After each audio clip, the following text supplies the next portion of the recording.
ईश्वरी सत्ता सगुण निर्गुण रूपाने प्रकट होते. जे असतं पण दिसत नाही ते निर्गुण, जे असतंही आणि दिसतंही ते सगुण. काय म्हटलं मी? जे असतं पण दिसत नाही, जे असतंही आणि जे दिसतंही त्याला सगुण. आता काही मोठी माणसं आहेत, त्यांना न दिसता सुद्धा कळत असेल, पण सर्वसामान्य माणसाची अवस्था अशी नाही आहे, त्याला दिसल्याशिवाय कळत नाही. बघा, शाळेमध्ये पूर्वी जी आपली अंकल्पी होती, पूर्वीची पुस्तकं होती, आताही आहे. कसं असायचं की चित्राच्या माध्यमातून आकडे शिकवायचे.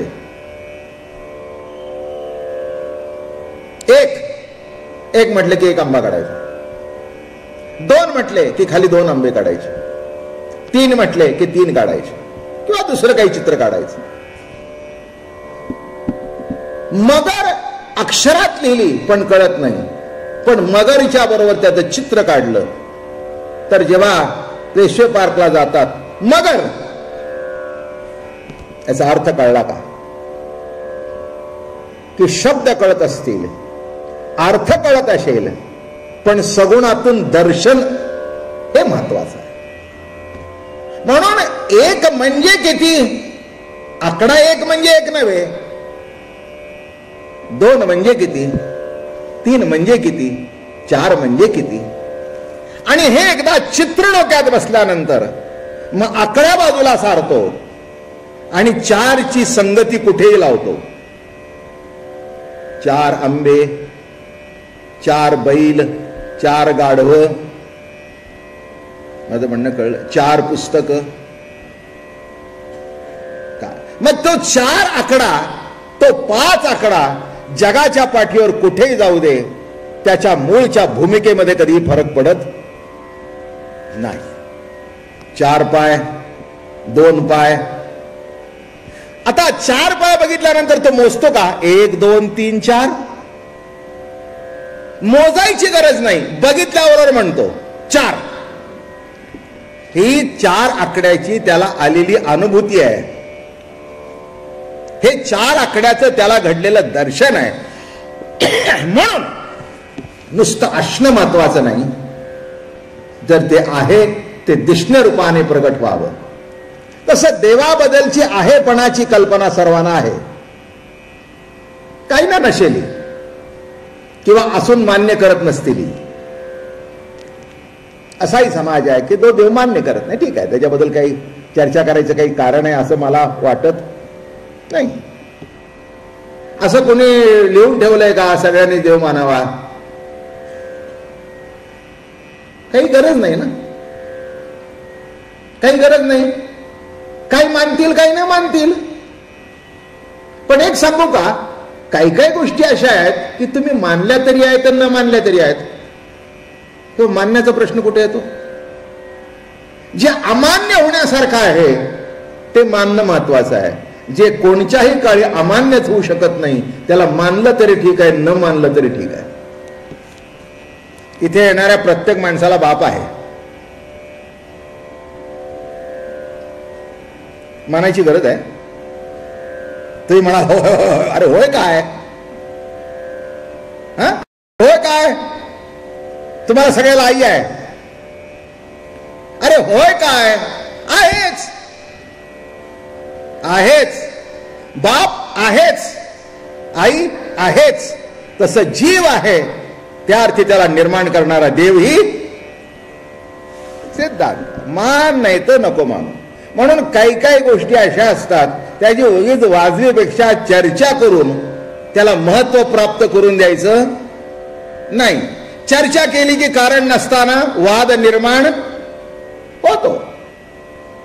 सासू सुना घरात असल्यानंतर भांडण जर वाढवायचं नसेल तर चर्चा करू नका. एखाद्या वेळेला सासू म्हणली तुझं मीठ कमी पडलं, होय म्हणावं, आणि त्यांच्या पुढे मिठाचं भांडं आणून ठेवावं, तुम्हाला लागेल तेवढं घालून घ्या. मी बरोबर घातलं होतं, तुम्हाला कसं झालं, वाटोळ झालं. फार तर फार अजून वाकडं बोलेल, तुझ्या आईने शिकवलं नाही का? मग म्हणावं, सासूबाई आता तुमच्याकडे आले ना, तुम्हीच माझी आई, तुम्ही शिकवा. माझं म्हणणं कळलं का? कारण नसताना कोणत्याही गोष्टीची चर्चा वाढवू नये. चर्चा वाढवली की संपलं. तसं ईश्वरी सत्ता जगतामध्ये आहे ती दोन रूपाने आहे. एक निर्गुण रूप आहे आणि एक सगुण रूप आहे. म्हणून काल एक सिद्धांत मांडला, गोकुळामध्ये ब्रह्म आहे पण ते निर्गुण नाही, ते सगुण आहे. सगुण आहे. मला एक सांगा, ब्रह्म म्हणण्याने काय कल्पना येते तुम्हाला? सांगा भाऊ, कोणाला काही येत असेल तर. प्रवचन झाल्यावर सांगा, उठून सांगू नका, जरूर सांगा. ब्रह्म म्हणजे काय? फार तर फार अर्थ सांगाल. बृहत म्हणजे सगळ्यापेक्षा जे मोठा आहे ते, सर्व ज्याच्या सामावला आहे ते. पण सर्व ज्याच्या सामावलंय ते कशात सामावलंय? ब्रह्म म्हणजे काय? किती गंमत आहे मंडळी. काहीही कल्पना येत नाही. कल्पना येत नाही, तो कल्पनेत यावा, त्याचं भजन घडावं, त्याचं नामस्मरण घडावं, त्याचं चिंतन घडावं. म्हणून ते ब्रह्म भगवंताच्या रूपाने गोकुळामध्ये अवतीर्ण झालं. मी मागे केव्हा तरी सांगितलंय, पण सगळ्याच गोष्टी तुमच्या लक्षात राहतात असं नव्हे. कारण मी सांगितलेलं जर माझ्या लक्षात राहत नाही तर तुमच्या तरी कसं राहील? पण असतील बर का, हे पुन्हा आहे, असेल बर का. मी सांगितलेलं कदाचित माझ्या लक्षात राहणार नाही, पण तुमच्या लक्षात असेल, असावंच. पण एक ब्रह्माबद्दल गमतीने सांगितलं होतं आणि मी तुम्हाला असं म्हटलं होतं की मी तुम्हाला एक प्रयोग करून दाखवतो. आता गंमत बघा. देऊळ, घर, पुण्यातला वाडा, पुण्यातला बंगला, बैल, गाय, म्हैस, खुर्ची, टेबल, बाई, पुरुष, मांडीवरचं बाळ, हत्ती, काठी, छत्री, हातातला पंखा, इलेक्ट्रिकचा टेबल फॅन, इलेक्ट्रिकचा सेलिंग फॅन. किती नावं घेतली? बरोबर आहे ना? ब्रह्म. काय सांगतोय मी? शेवटी ब्रह्म शब्द उच्चारला. इतक्या वेळ जी मी नावं घेतली त्या प्रत्येक नावाबरोबर तुमच्या समोर आकृती उभी राहिली ना का नाही? घोडा म्हटल्यावर राहिला, हत्ती म्हटल्यावर राहिला, बाई म्हटल्यावर राहिली, बालिका म्हटल्यावर राहिली, मांडीवरचं बाळ उभं राहिलं, घोडा उभा राहिला. ब्रह्म म्हणजे कमीत कमी 25 नावं घेतली, ती प्रत्येक गोष्ट, नावाचा उच्चार, किती वस्तू तुमच्या समोर. आणि ब्रह्म म्हणून सुद्धा काय समोर तुमच्या उभं राहिलं.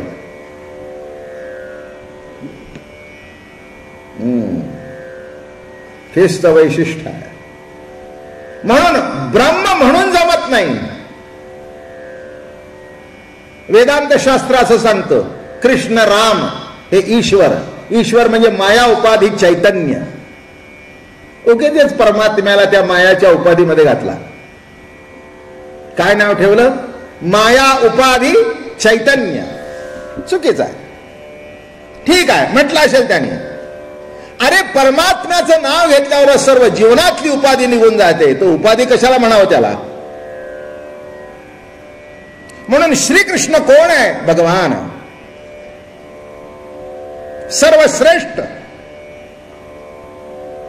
ब्रह्म वेडावले गे वेडावले आणि पुंडलिका अधीन झाले गे माये. काय शब्द वापरतायत महाराज? ब्रह्म वेडावले गे वेडावले आणि पुंडलिका अधीन. त्या ब्रह्माला वेड लागलं आणि पुंडलिकाच्या अधीन झालं. अजिम्या ब्रह्म पाहिले. कशा करता सांगतो आपल्याला? तर ब्रह्म शब्दामध्ये काही उलगडा होत नाही. पण कृष्ण म्हटलं की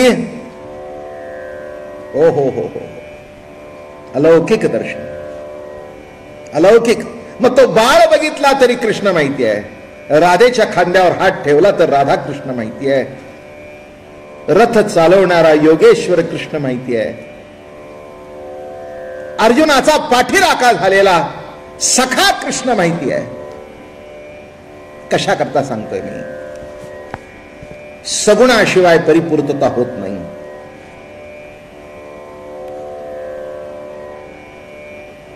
लक्षात घ्या, ज्यांनी निर्गुण भक्तीचं वर्णन केलं त्यांनी सुद्धा शेवटी सगुण उपासनेमध्ये स्थित झाले. म्हणून सगुण परमात्मा गोकुळामध्ये कृष्ण रूपाने प्रगट झाला आणि तोच आत्ता पंढरपूरला पांडुरंगाच्या रूपाने अवतीर्ण झाला. तोच परमात्मा. आणि म्हणून थोडक्यात सांगायचा भाग असा जो कृष्ण अनेक तऱ्हेच्या लीला सुरू केल्या. विचार करा, ज्यांनी विश्व आपल्या कडेवर घेतलंय त्या परमात्म्याला कडेवर घेताना यशोदेला काय आनंद झाला असेल. विश्व ज्याच्या संकल्पनेतून रचलं गेलं आणि ज्याच्या इशाऱ्याबरोबर चाललंय त्याला उभं राहता येत नव्हतं. उभं राहता येत नव्हतं. तो उपडा झाला, असा पालथा निजोता उपडा झाला पोटावर. आणि कालांतराने महाराज म्हणतात, कृष्ण डोल तू रांग तू रंगणी, कृष्ण डोल तू रांग तू रंगणी, इडा पिडा धावणी घेती गवळणी, इडा पिडा धावणी घेती गवळणी, जीवा परिसहे वाले बाळक, शिणलिया विसावा याचे पाहे श्रीमुख, जीवा परिसहे वाले बाळक. काय गोड लिहितायत महाराज. कृष्ण डोल तू रांग तू रंगणी. अंगणात प्रभू आला, रांगत रांगत असा डोलू लागला, डोलू लागला मोठ्या आनंदाने, मोठ्या प्रेमाने. एक लक्षात घ्या, डोल शब्दाचा अर्थ असं आणि असं. कधी सुख, कधी दुःख, कधी चांगलं, कधी वाईट. असं म्हणजे डोलणं नव्हे, असं म्हणजे डोलणं नव्हे, असं उभं राहणं म्हणजे डोलणं नव्हे.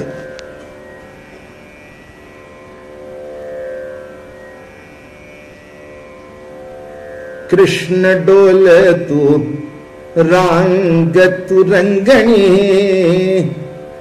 हो, एक द्वैत आहे, एक अद्वैत आहे. हा डौल आहे त्या सत्तेचा. एक सुख आहे, एक दुःख आहे, एक चांगला आहे, एक वाईट आहे, एक पाप आहे, एक पुण्य आहे. हे दोन्ही कृष्णाने गृहीत धरलं. म्हणून पुण्यवंतालाही मुक्ती दिली आणि दुष्टालाही मुक्ती दिली. ऐक नाही गंमत. तुम्ही दुष्टाला फाशी द्याल. जे जे कृष्ण चरित्रामध्ये राक्षस मारलेले दिसतात त्याची ज्योत भगवंताच्या मुखात गेली. याचा अर्थ कळला का? त्याला दोन्ही समान आहे. त्यांनी दोन्हीचंही ग्राह्य धरलं. चांगलं ग्राह्य धरलं तसं वाईटही ग्राह्य धरलं, कारण शेवटी दोन्ही रूप त्याची आहेत. लक्षात ठेवा, आपल्या आपल्या सोयीनुसार आपण अर्थ काढत असतो. पण चांगला असेल तर वाईट असेल आणि वाईट असेल चांगला असेल. त्याशिवाय जीवन ग्राह्य होत नाही. नुसती बासुंदी करून जेवण जात नाही. तोंडी लावायला चटणी पाहिजेच, तळलेली भाजी पाहिजेच, तिखट भाजी पाहिजेच. ते म्हणाल, महाराज तुमच्या करता उत्कृष्ट दूध आणलं, आटवलं, बासुंदी केली आणि मिरचीचं भजं मागताय. मी म्हटलं, बाबा तुझं म्हणणं खरं आहे, पण मिरची शिवाय बासुंदी जाणार नाही. तसं एक सांगू का, दुःखाशिवाय सुख सुद्धा पचनी पडणार नाही.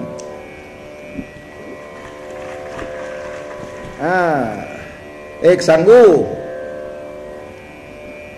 सतत एअर कंडिशन मध्ये बसून एअर कंडिशनचा आनंद लुटता येत नाही.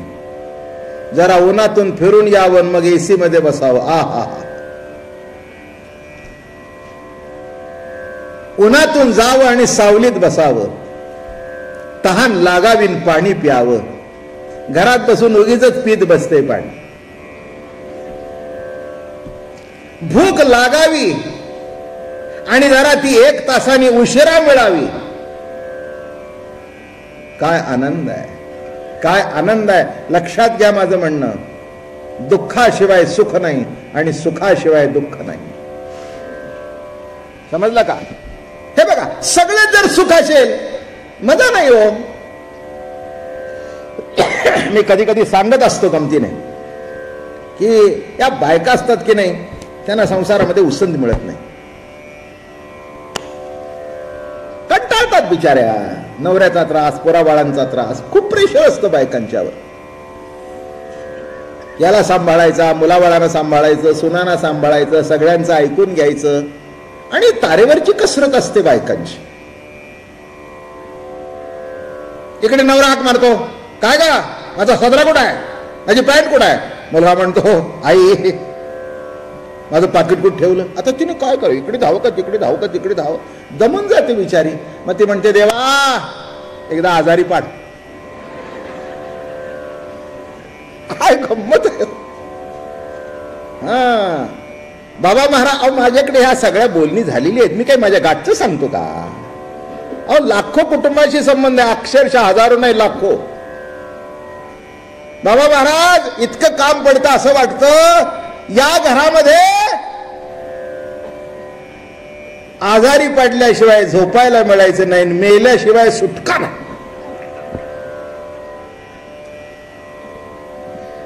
म्हणता का नाही? खरं बोलायचं. अहो नाही म्हणूच शकत नाही तुम्ही. मला तुमच्या इथे काय चालतं ते बरोबर आहे म्हणून सगळ्यांनी मान डोलवायलाच पाहिजे. अहो असंच प्रवचन सांगतो मी. का उगीच काय गप्पा मारायला बसलो का तुमच्याशी? काय मग मला सांगा, जीवन असं आहे ना, सुख दुःख आहे ना. बर, मग एकदा देवाने ऐकलं त्या बाईचं.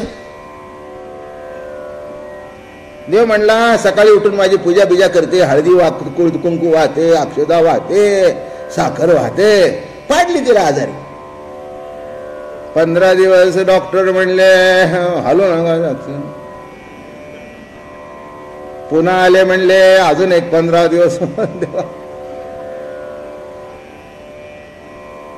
मी म्हटलं, अहो तुम्ही म्हणत होता झोपायला पाहिजे, आता झोपा की. ते म्हणले, झोपल्यावर कळतंय की फिरले तर झोपण्याचं महत्व, झोपल्यानंतर उठण्याचं महत्व. काय म्हटलं मी? बिछाण्यावर झोपून सुद्धा आनंद नाही. 7 दिवस काम करावं, बिछाण्यावर झोपावं. काय कायमचाच बिछाण्यावर झोपला तर? मग आम्हाला विचारतो.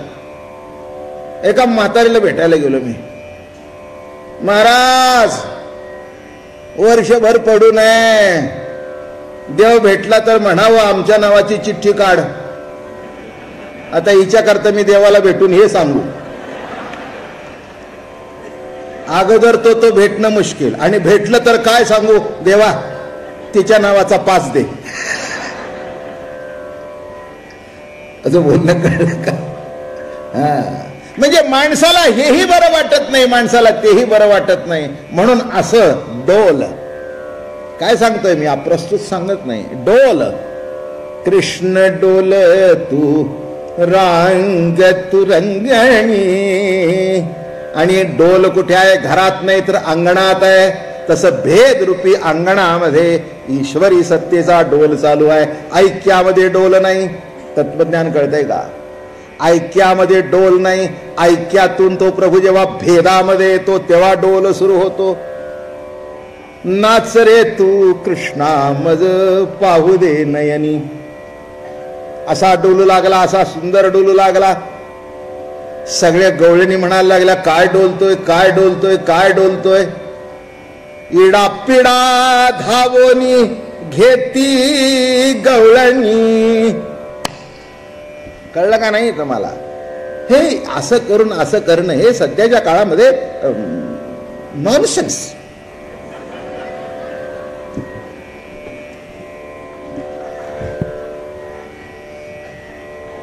गंमत आहे नाही?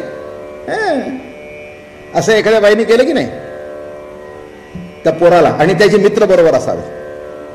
तुला आई काही कळतं की नाही ते मित्र असं काय? What is this nonsense?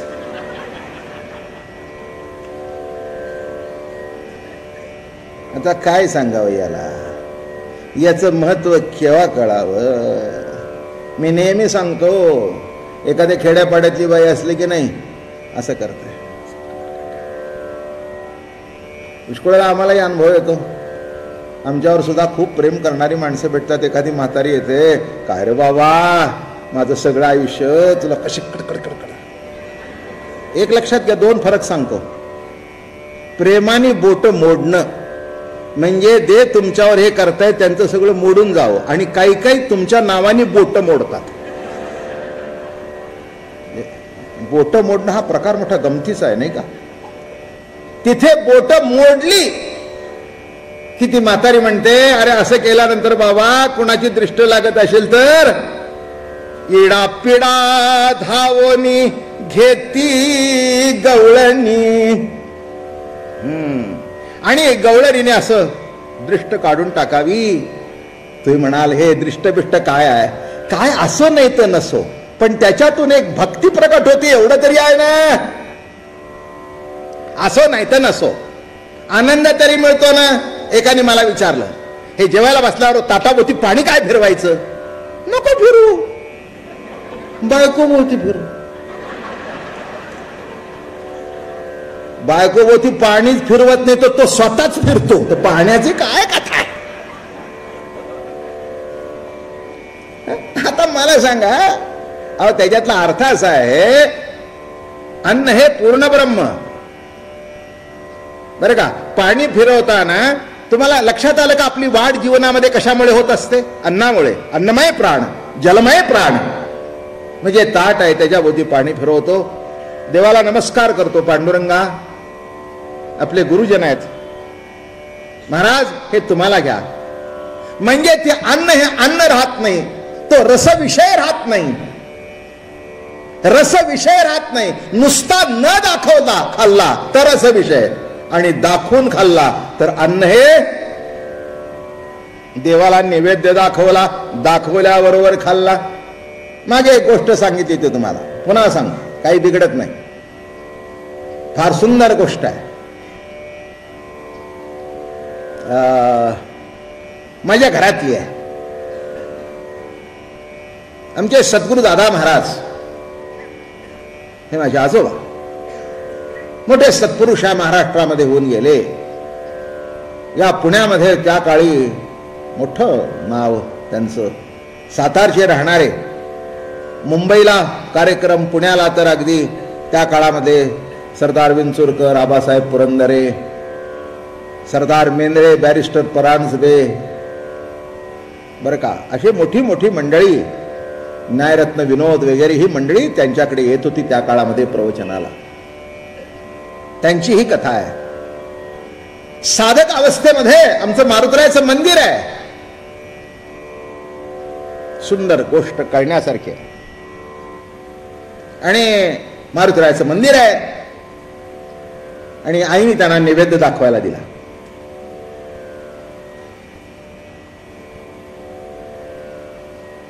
मग गेले नैवेद्य दाखवायला. मारुतराया पुढे जे ताट ठेवलं आणि असा पाणी फिरवलं, असं पाणी फिरवलं.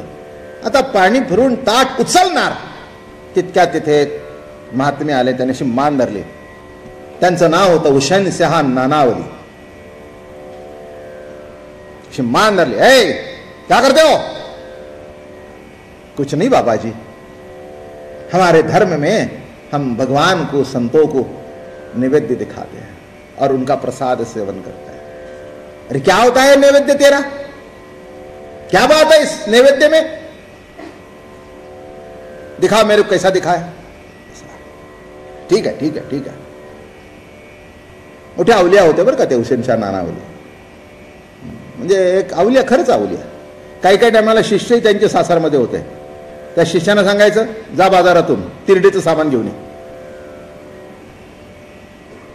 तर तेही शिष्य काही नाही म्हणायचे नाही. मग तिरडी आणायची, बांधायची, स्वतः झोपायची त्याच्यावर आणि मला गावातून फिरून आणा म्हणायचे. आणि चटकन उठून बसायचे, नमस्कार, जिवंत आहे मी. असे अवलिया होते. आणि हे गोष्ट ऐकून घ्या म्हणजे तुम्हाला काय कळायचं ते कळून जाईल. क्या करते हो? नैवेद्य दिखा दो. कैसे ऐसे? क्या हो गया? ऐसा पानी फिराने से क्या होता है? बाबा जी कुछ नहीं, मगर ये थाली में जो है वरण भात है, चटनी है, कोशिम्बीर है, चपाती है, भाजी है, वो सब है. ऐसा पानी फिराते हम भगवान को अर्पण करते हैं. हम जब अर्पण किया और फिर हम लेते हैं तो प्रसाद हो जाता है. ऐसा ऐसा, वाह वाह वाह, बहुत बढ़िया बहुत बढ़िया बहुत बढ़िया. अभी एक कर, मैं दिखाता हूं ऐसा नैवेद्य दिखाओ, ऐसा करो. काय कळलं? ऐसा नैवेद्य दिखाओ. क्या रे बेटा? थाली में जो है पानी फिराया तो भगवान का हो गया. ये देह के बोते भी पानी फिराया तो एक देह किसका हो गया? किसका देह हो गया? किया ना उसको अर्पण. लक्षात घ्या. म्हणून आमच्या घरामध्ये आम्ही देवतांना नैवेद्य असाच दाखवतो. नुसतं ताटाबोटी पाणी फिरत नाही, त्यातलं अन्नच तुझं नव्हे तर माझ्या सकट हे सर्व तुझं आहे. देहाभोवती पाणी फिरव. मग पुढे मोठी चर्चा झाली. दादा महाराजांनी त्याला विचारलं, म्हणे महाराजजी, मी नैवेद्य अर्पण केला पण प्रभूंनी स्वीकारला, हे कशावरून? मोठा बर्माचा प्रश्न आहे की मी दिलन पण त्यांनी घेतलं, स्वीकारलं, हे कशावरून? अरे वाह म्हणे बेटा, बहुत होशियार है, तेरे पास प्रश्न है, मेरे को मालूम है तेरे पास उत्तर ही होगा. तू बोल, तू बोल. स्वीकारल्याची खूण काय? स्वीकारल्याची खूण एकच, माझ्यातला कर्तेपणा संपणं आणि तो उरणं. नामे त्यांनी प्रसाद स्वीकार. माझं काही नाही, तुझं आहे. आता बोलणं कळलं? जे आहे ते माझं नाही, तुझं आहे, तुझं आहे. मग सर्व कर्म करत असताना त्याचा प्रसाद म्हणून, त्याचा आशीर्वाद म्हणून करावा. मग मनामध्ये अहम कर्तृत्व, अहम ज्ञातृत्व निर्माण होत नाही. आणि मग सुखदुःखाच्या सत्तेतून प्रभू माझ्या इंद्रियात कसा डोलतो, हा डोल दिसून येईल तुम्हाला. सुखामध्ये डोल असावा आणि दुःखामध्ये डोल असावा, बरं का? सुखदुःखामध्ये सुखदुःख प्राप्ता मध्यस्थ जो संतांचा सुखदुःखामध्ये सुद्धा डोल जात नाही. मला एक सहज गोष्ट आठवली. सॉक्रेटिसला देहांत प्रायश्चित्त झालं आणि एक दिवस ठरवला आणि त्यावेळेला विष बाजारात विकत मिळत नव्हतं, ते विष तयार करावं लागत होतं. आणि गंमत अशी झाली की ते आता एवढं देऊन उपयोग नाही, मरण्यापुरतं विष तयार करायला पाहिजे होतं. तेव्हा तो दिवस ठरला. तिथपर्यंत तो बाहेर त्याच्या खोलीच्या विष तयार करत होता. ही सुंदर गोष्ट आहे. डोल सांगतोय मी, दुसरं काही सांगत नाही. आणि ठरला होता की 11 वाजता का 12 वाजता ते द्यायचं. टाइम निघून गेला तर विष येईना. मग हे बाहेर त्याच्याकडे गेले. अरे म्हणे टाइम निघून गेला अजून तू माझा विषाचा प्याला आणला नाहीस. काय डोल आहे? पुढचं सांगतो म्हणजे कळेल. त्यांनी पाय धरले, म्हणजे महाराज माझ्याच वाटेला काय हे काम आलं. विष मगाशी तयार झालंय पण अजून अर्धा तास वाढवतोय मी मुद्दाम, तेवढंच आयुष्य. मूर्ख तून मारणारी. तुला कोणी सांगितलं मी मरणार आहे म्हणून? तुला मी मरणार आहे वाटत असेल तर मूर्ख आहे, आणि ज्यांना वाटतंय मी याला मारणार आहे ते महामूर्ख आहे. कारण मी देहरूपाने जरी गेलो तरी माझे विचार या जगामध्ये जगाच्या अंतापर्यंत राहतील. काय डोल आहे मरणात, काय डोल आहे. आण म्हणे मी पितो. काय डोल आहे, काय ताकद आहे मरणामध्ये सुद्धा मी जास्त आहे. आण म्हणाले.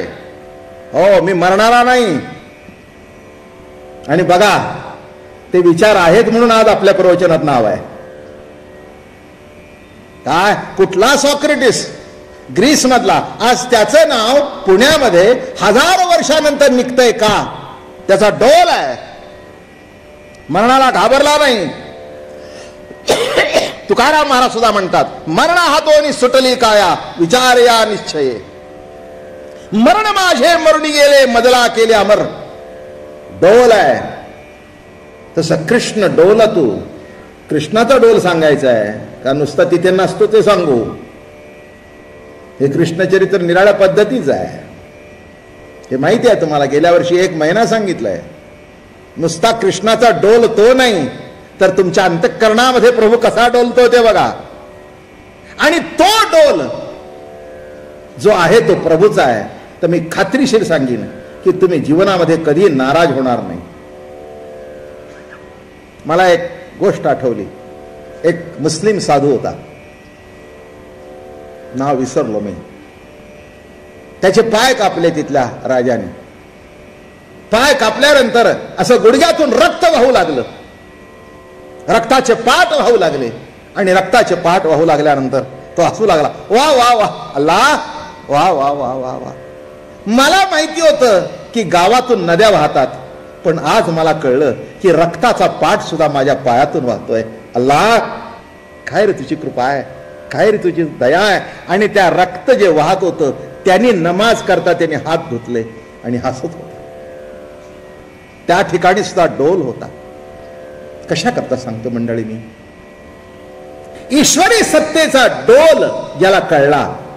म्हणून कृष्ण डोल तू रांग तू रंगणी, इडा पिडा धावोनी घेती गवळणी. म्हणून आई जर दृष्ट काढत असेल तर ते नॉनसेन्स म्हणू नका. There is some sense in it, but you are not in your senses. माझं म्हणणं कळलं? There is some sense in it. लक्षात ठेवा, आई वडील असतील तिथपर्यंत तुमच्यावर कोणीतरी भाकरीचा तुकडा वळवून टाकील. पत्नी चांगली मिळाली तर ठीक, नाही तर तुकड्याला सुद्धा महाग करील. मराठी समजतं ना माझं? हो, अगदी स्पष्ट बोलतो मी तसा. काय तुकडा वाळून टाकायचा तर संपवून द्या, तुकड्या करता महाग करील. तुम्ही जर तिला सांगितलं, अगं माझी आई भाकरी सुंदर करत होती, तर भाकरी कर, मला हे असलं पंचटपणा आवडत नाही, चल आपण जाऊ तिकडे, गावाच्या बाहेर पिठलं भाकरी मिळतं, 35 रुपीज. काय दयनीय परिस्थिती आहे. जेव्हा घरातल्या बाईला पिठलं भाकरी करता येत नाही, ती 35 रुपयाला एक भाकरन. काय शास्त्री बुवा,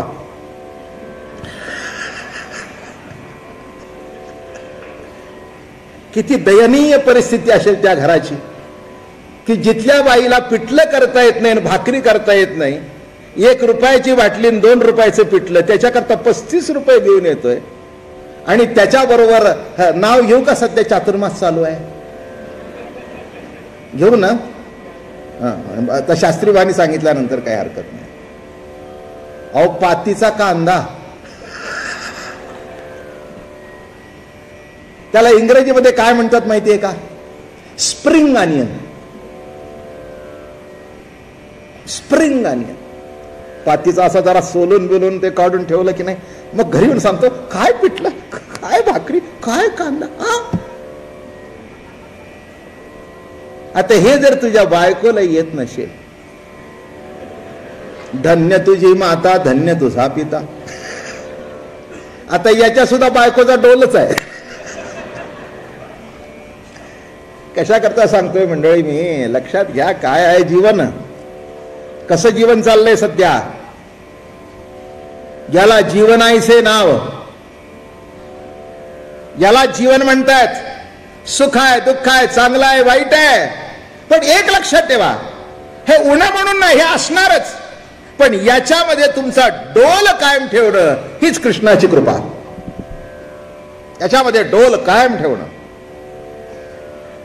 काय एकाला मी विचारलं, काय कसं काय, काय नाही म्हणले महाराज, मस्त आहे, छान आहे. काय कसं काय, लग्न बिग्न झालं आहे म्हणला, आहे सून बिन बरी आहे म्हणाला, तिला काही करता येत ना, मग मीच तिला मदत करतो. काय सांगतोय मी, माझी एकच इच्छा आहे की संसार हा उलट सुलट नामे संसार कृष्णाच्या कृपेने आपला डौल कायम राहावा, एवढीच माझी इच्छा आहे.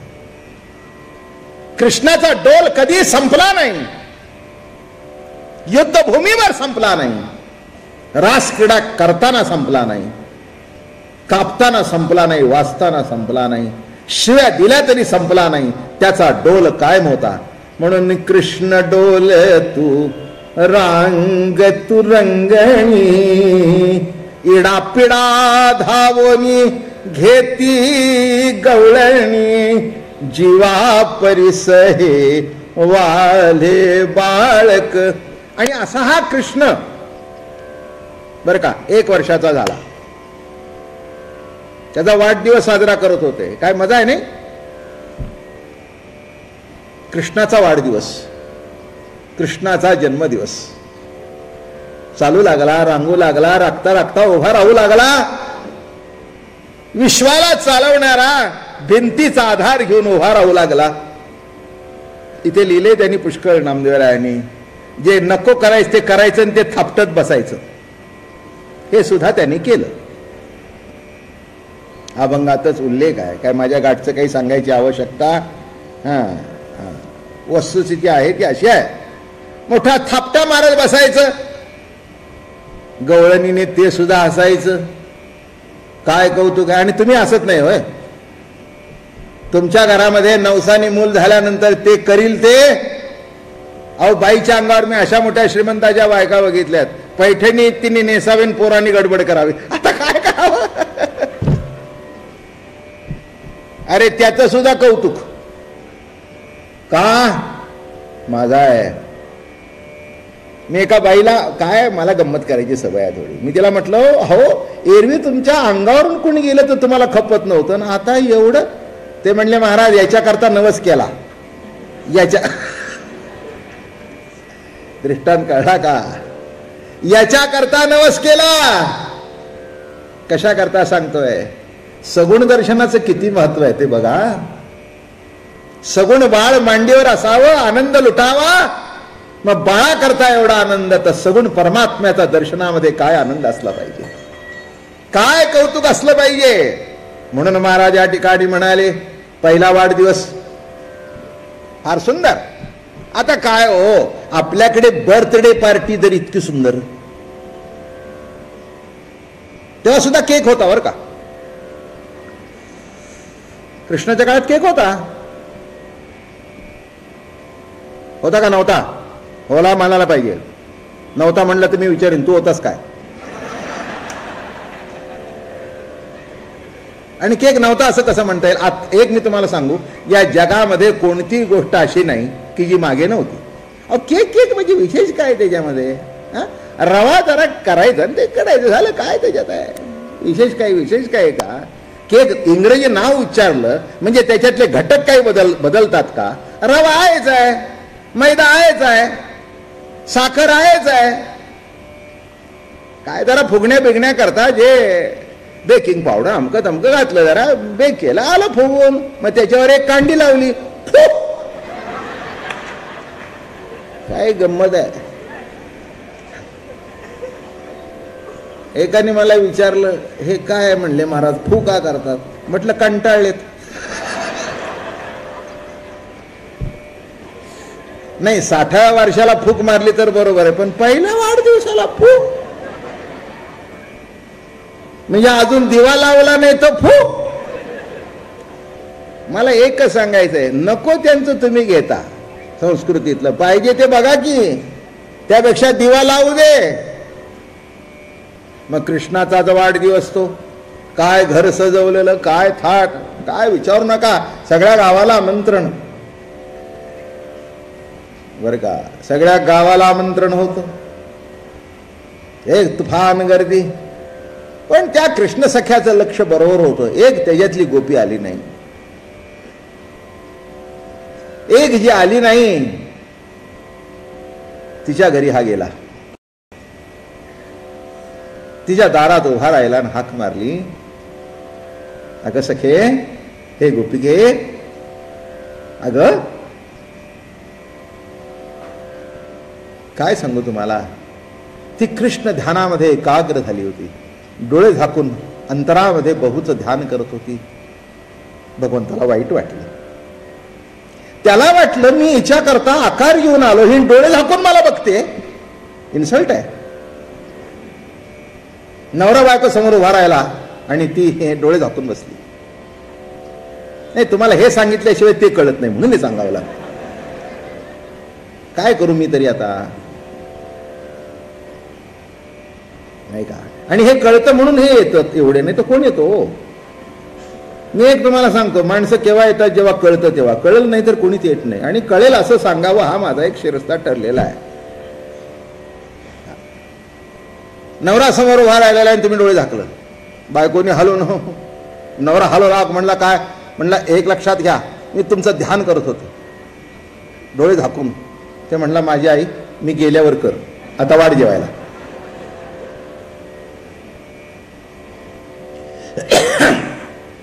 कृष्ण त्या गोपिकेच्या घरी गेला, ग म्हणे कसलं ध्यान करतेस, डोळे झाकून काय बघतेस मला, मी तुझ्या समोर उभा राहिलाय आणि म्हणून तुझ्याकडे आलो. आल्याबरोबर देखिला डोळा बैसला मनी, देखिला डोळा बैसला मनी, तोची वदनी उच्चारी, देखिला डोळा बैसला मनी. कृष्ण सख्या, प्रभू मोठ्या प्रेमाने हाक मारू लागली आणि तिच्या गळ्यामध्ये असा, ती अशी खाली वाकली, त्यांनी तिच्या गळ्यातली माळ धरली, अशी मोत्याची माळ होती. ती उठायला गेली आणि ते सगळे मोती असे विखरून गेले.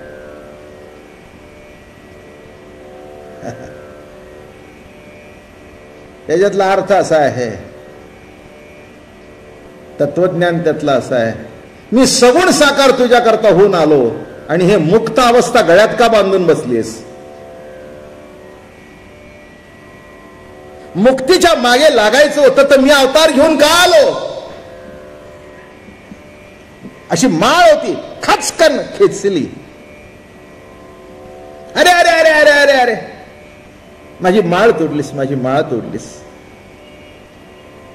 तिची माळ तोडली नाही, ती मुक्त हो.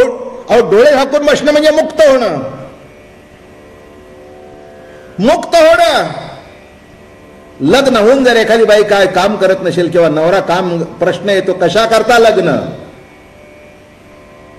दोन्ही बाजूने प्रश्न विचारता येतात. नवरा जर घरात बसला, बाई विचारते, तुम्हाला जर मला जेवायला घालण्याची ताकद नव्हती तर लग्न का केलं. आणि तुला जर जेवण करता येत नव्हतं तर का केलं. तुला घालता येत नव्हतं तर का केलं. आणि तुला करता येत नव्हतं तर, कळलं की नाही. म्हणजे दोघाला आपलं समतोल आहे ना. मी असं काही कुणाला जास्ती दुखवत नाही. ज्यांची बाजू घ्यावी त्यांची बाजू घ्यावी, त्याच्यातला मतितार्थ बरोबर आहे ना. तसं मी जर निर्गुण निराकार होतो तो सगुण साकार झालो आणि मुक्त विचाराची माळ गळ्यात का बांधून बसलीस. ते सगळे विखुरले विखुरले विखुरले विखुरले. तो पुढे पळतोय, हे मागे पळते. पळत पळत पळत पळत आले, आणली तिला, वाढदिवसाच्या समारंभामध्ये यशोदा मैया तिथे होती. सुंदर गोष्ट आहे, त्याच्यातलं तत्वज्ञान लक्षात घ्या म्हणजे गोष्टीचं महत्व कळेल. नाही तर तुम्ही म्हणाल मी काय अशा मोठ्या गोष्टी लांबलचक कधीच सांगत नाही. थोड्या गेल्या वर्षी आता त्या होत्याच लांबलचक, पतीची दाढी बिडी. खूप हसलात तुम्ही त्यावेळेला. काय हा त्या थोड्या गोष्टी होत्या, पण गोष्टी थोडीच असतात, पण मतितार्थ फार असतो. आल्या बरोबर इथे आले असे. मैया बघत होती, अरे कान्हू, अरे कन्हैया तू कुठे गेला होतास? नाही ग म्हणाले आई. आई तुझी माळ तुटली. देवाच्या गळ्यात असा मोत्याचा सर होता. घे म्हणे, तुला मुक्ती पाहिजे ते घे. हे घे सर, घाल. काय पाहिजे सांग तुला? माझं दर्शन पाहिजे का मुक्ती पाहिजे? कासयासी भावे जिताची मुक्त, सांडोनिया थिते प्रेम सुख. ब्रह्माच्या मागे लागाल तर मुक्त व्हाल, आणि कृष्णाच्या मागे लागाल तर मुक्त कृष्णाला बद्ध कराल. समजलं का बोलणं? तुम्ही मुक्त होण्यापेक्षा नित्य मुक्त परमात्म्याला आपल्या प्रेमाने बांधून टाकणं, याच्यापेक्षा जीवनामध्ये सौभाग्य कोणतं? कासयासी भावे जिताची मुक्त, सांडोनिया थिते प्रेम सुख. सांडोनिया थिते प्रेम सुख, वैष्णवांचा दास झाला नारायण. वैष्णवांचा दास झाला नारायण. पुढे बघा काय प्रश्न विचारतायत महाराज. काय त्या मिळोनी असे काम, काय त्या मिळोनी. अरे मुक्त परमात्म्याला काय काम मिळालं की जेणेकरून त्यांनी भक्ताची सेवा करावी? काय त्या मिळोनी असे काम, वैष्णवांचा दास झाला नारायण. दास नारायण झाला. मुक्त होता तो आकार घेऊन आला. ज्याला डोळे नव्हते तो डोळे घेऊन आला. पाय नव्हते तो पाय घेऊन आला. हात नव्हते तो हात घेऊन आला. कशा करता? माऊली सांगतात, तो पहावा हे डोळे म्हणून या चक्षुसी मज डोळे, आणि हातीचे लीला कमळे पूजतया ते. दोवरी दोन्ही भुधा घेऊन या लिंगावया लागोनी तया चंग, तया संगाचे निसुरवाडे मद विदेहा देह धरणे घडे. किंबहुना वडे निरुपम, किंबहुना आवडे निरुपम. माझा भक्त मला किती आवडतो निरुपम. त्याला पाहण्याकरता डोळे, त्याला जीव घालण्याकरता हात, हो त्याचं काम करण्याकरता पाय. एक सांगू का, जी बाई काय काम करत नसते ना, पण मूल झाल्यानंतर सगळं करते. कुणीतरी विचारलं पूर्वी करत नव्हती, म्हणले पूर्वी हा नव्हता. माझं बोलणं कळलं? तसं अनंत कोट ब्रह्मांड नायक परमात्मा भक्ताच्या करता हात घेऊन आला. भक्ताच्या मागे पळण्याकरता धावण्याकरता पाय घेऊन आला. म्हणून महाराज म्हणाले, सर्व सुख याचे नि मनोहरे. सर्व सुख या कृष्णामुळे मनोहर आहेत. शब्द कसे वापरला? सुख आणि मनोहर, एवढा शब्द सांगतो. सुख आणि मनोहर.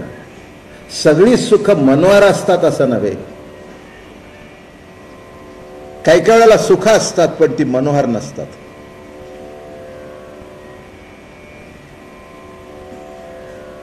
कितीतरी तऱ्हेने सांगता येईल.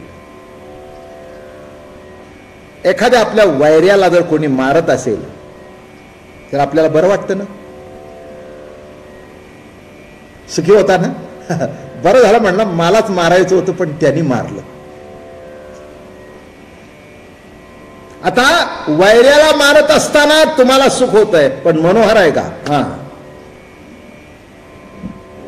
काय सांगितलं?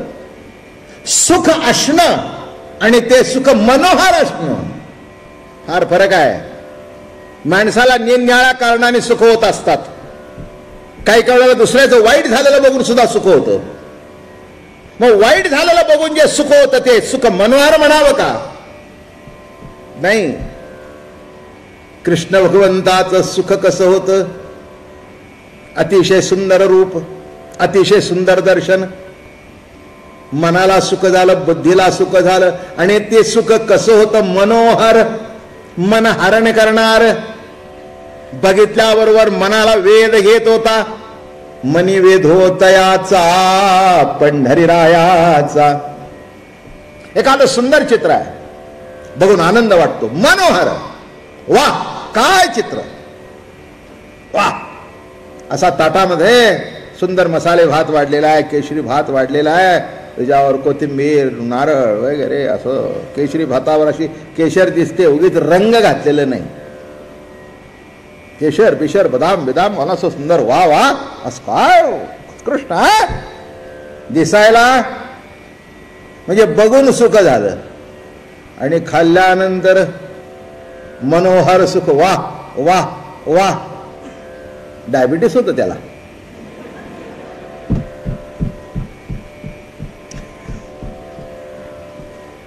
डायबिटीस होतं त्याला.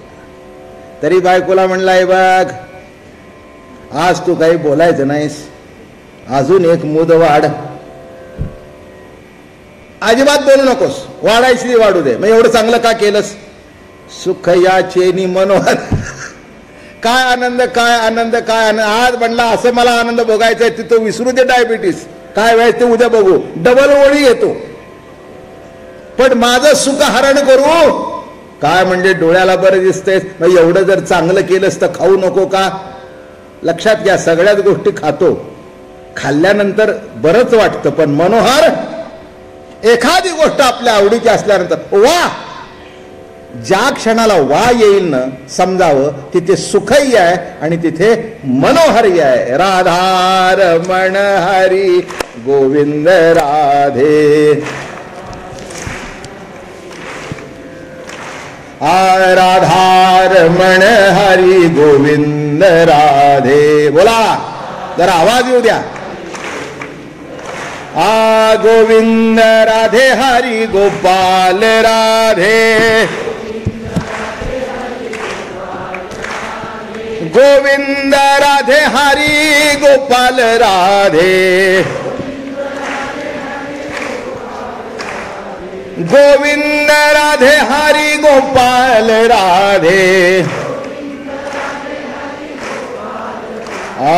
राधा रमण हरी गोविंद राधे, राधा रमण हरी गोविंद राधे. नमो